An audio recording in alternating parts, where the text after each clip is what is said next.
शादी बच्चा भी आता है ना।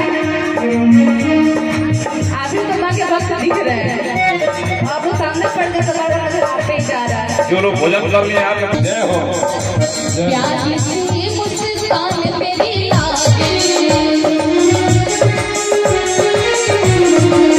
प्यारी सी मुस्कान तेरी लागे, दर्द करने को भटकाई भागे। अकेला है, अकेला है, पूरा करेंगे, चलिए पूरा हाथ करेंगे, आप लोग कर लीजिए।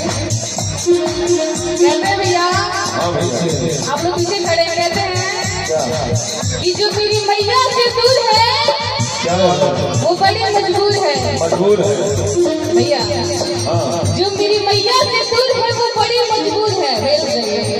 और जो मेरी मैया के पास है वही मेरी मैया के खास है।